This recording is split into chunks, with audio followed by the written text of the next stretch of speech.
Have you got any fresh injury worries, any returning players, and in particular Porro and Udogie, are they fit to play? Yeah, we've had sort of a couple of setbacks this week. Destiny obviously picked up a little bit of a knock last week, and not available for tomorrow. Don't think it's anything too serious. With no game next weekend, he should be back. Pedro picked up a strain of training. Again, probably a couple of weeks for him. With a game break, hopefully doesn't miss too many. And probably the major one for us is Fraser Foster. Got a knock at training, got a bit of a fracture in his foot, so he'll probably miss conservatively a couple of months now. So they're the main three coming back. Nothing changed from last week. Everyone was available. In terms of performances, I think it's the best points tally for this stage of a campaign in the last 5 seasons. You've scored in every league game this season. What are you saying to the players at this point when it comes to meeting targets for the season, or maybe setting targets between now and the end of the season? I don't think you can sort of be specific around it. I mean, what we want to do is try and finish the season, really strong. We started the season strong, and then obviously we had some challenges kind of through that middle period that we handled it not too bad. Obviously the results weren't great, but our sort of competitive levels were still decent through that time, and it's about finishing the season strong. I don't think it's any different to any other team. You can have sort of specific targets, but ultimately, if we can finish the season strong, we'll be in a decent position. And away from Tottenham, it's obviously been a difficult week for Roy Hodgson. I just want to talk about the pressures of management and any support for him at the moment. Yeah, look, I mean, I don't think it's my place to talk about Roy or kind of his situation right now, or his health for that matter, because they're all private matters. But, everyone knows the standing he has in the game, and it's a weird sort of occupation we have. There aren't many where, people pretty much, dictate to or try and create a narrative where you're pretty much finished and then are also putting up your replacement while you're still in the position. But that's the way of the world these days. I guess we sign up for it, so everyone expects it. But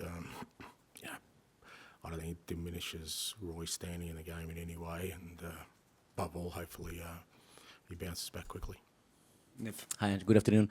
I want to ask you about the partnership between Mickey van de Ven and Christian Romero. It takes time to build this type of balance and chemistry and understanding and trust. How surprised or how impressed are you with the way they managed to build this relationship? Yeah, it's been really pleasing. As you said, like centre-back partnerships, most of the time, they tend to build together because you need so much understanding in a crucial part of the game where a lot of it is almost unspoken, where, you need to be able to understand each other's game. And I think they complement each other really well. I think I've just been super impressed with Romero this year, the way I already knew he was one of the best defenders in the world, but the way he's kind of tackled the whole leadership area and, really sort of become disciplined in his play, and how he's, not just Mickey, but the other players, he's kind of really guiding them in the right way, but especially Mickey. And, Mickey, I've already spoken about. The way he's adjusted to the Premier League has been outstanding. So it's great for those two. Obviously, we missed both of them during the middle part of the year, so it's good to have them both back out there.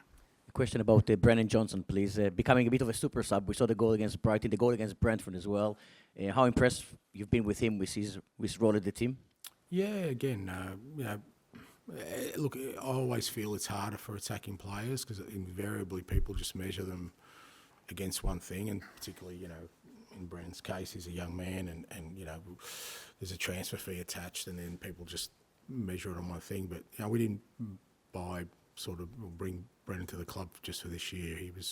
He's here for the long term, and I know he's going to grow a lot more. He's probably played, certainly started more games than I thought he would, but again, we've had some real issues, with injuries during the early part of the year, and he's tackled every task, really well, and he's got a couple of goals. People forget he's been unlucky a couple of times, hit the post here and there. So but ultimately, that's he knows that the measure for attacking players at any football club, especially the big ones, is sort of your output in that final third, and pleased for him that he's getting those rewards. Wolves have been one of the most pleasant surprises of the season. You remember the game back in November. What do you expect for them this weekend? Pretty much what you've got from them all year. I think Gary's done an outstanding job. They've got, they work hard for each other. They're a well-organised team. We saw that, when we played them at their place. They worked hard to the last minute and got the result. And they've also got some pretty, special individual players in that group as well. And they're always a threat going forward. They're exciting when they run with the ball. So we're expecting a tough game, but I think you get to this point of the year, and I don't think there'll be too many easy ones because everyone's got something to play for, I think, and we're expecting a tough one. Rob. Hi, Ange. Ryan Sessengon was involved in training yesterday. Where is he in terms of his fitness, and is he someone who could potentially be back in the first team squad soon? Look, he's back training, which is the first step. Now he's just got to sort of put a body of work together at training, and then we'll kind of assess it from there. But this is kind of the first week he's had with us. With Sess, it's just a matter of, like I said, it's about getting a body of work together that gives him confidence, gives us confidence that his body will be good. And so far, this week he's trained well, done everything he's been asked of, and hopefully that continues. So he's someone you want to get on the pitch sooner rather than later. He has all the qualities you want. It's the same as everyone else, mate. No different. I want all of them to be out there. I want all of them to be available. He's no different. Obviously, he's gone through a tough time, but there's no point in me sort of putting any extra sort of pressure on him. He knows kind of his biggest hurdle is just going to be being out there for a prolonged time. He kind of had a false start when we got him out there a few weeks back because we had a lot of injuries. But like I said with Sess, it's just about him getting a body of work together, and then he'll feel better, and I think he'll feel more confident about taking an opportunity. After the Wolves game tomorrow, you've got a 2-week break. Is that beneficial time on the training pitch with your players, or would you just rather have another game?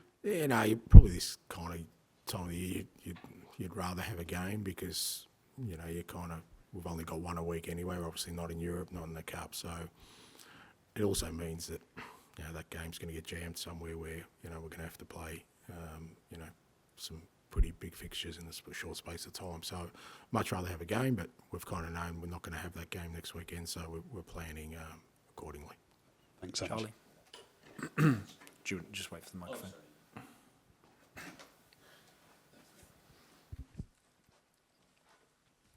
Just wanted to ask you then, without Destiny and Pedro, how that affects the way you play. Maybe it doesn't, that it's just other people have got to step in and do that role because they've been so important to how you've played this season. Yeah, it doesn't change the way we play, but I think I've said in the past that every player brings their own sort of unique abilities to each position. The structure won't change, the manner in which we kind of set up won't change, but different players bring different attributes, and Pedro and Destiny have been sort of outstanding for us this year. Pedro's pretty much played every game apart from maybe the first one where he didn't start, and and Destiny, every time he's been out there for us, has been really important. They're both improving, but as I said, they're missing now, and it'll be an opportunity for a couple of other guys to come in and make sure that we maintain the levels we've kind of set so far. One of those players obviously could be Radu. What have you made of him so far? Has he been kind of desperate to get a start? He's been great, he's working hard, but he was at Genoa and he was playing. If just playing was all he was interested in, he would have stayed at Genoa. If you want to move to big clubs, that's part of the process, and he knew that. That's why he took, and that's why you got. I wanted him here because he knew the challenge of coming here, and playing was not going to just be a given. It's about working away, and he's adapting. We play a lot differently to what he's used to. We've used him in games, and I think he's done well when we've used him. And again, we didn't buy him for 6 months. We bought him to this football club for a long time, to be here for a long time, and we already seen this year, losing our two central defenders, what an impact that had on our season. Well, I don't want that to happen in the future. So Radu is here for that, and over the next sort of 3-4 months before the end of the season, it's about him adapting and working hard. But he's been outstanding at training, great attitude, really great amongst the players. The players are really kind of can see the qualities he has, and he's ready to play. Has that changed? Sorry, just to follow up. Has that changed a lot since that inclusivity awareness since you've been in the game, and has it changed enough? I guess. Mate, mate, the world's changed. It's you got no idea, mate. You got no idea how much the world's changed. I still remember I was in the city with my kids yesterday, and they saw a phone booth and they didn't know what the hell it was, mate. He said, "That's how I used to call your mum." So the world has changed a lot. Okay, James, please. Hi, Ange. I don't know if you've seen any of it, but there have been some reports this week suggesting you may be on Liverpool's shortlist to replace Jurgen Klopp. Just wondered if there was anything you could say about that, or wanted to say about that.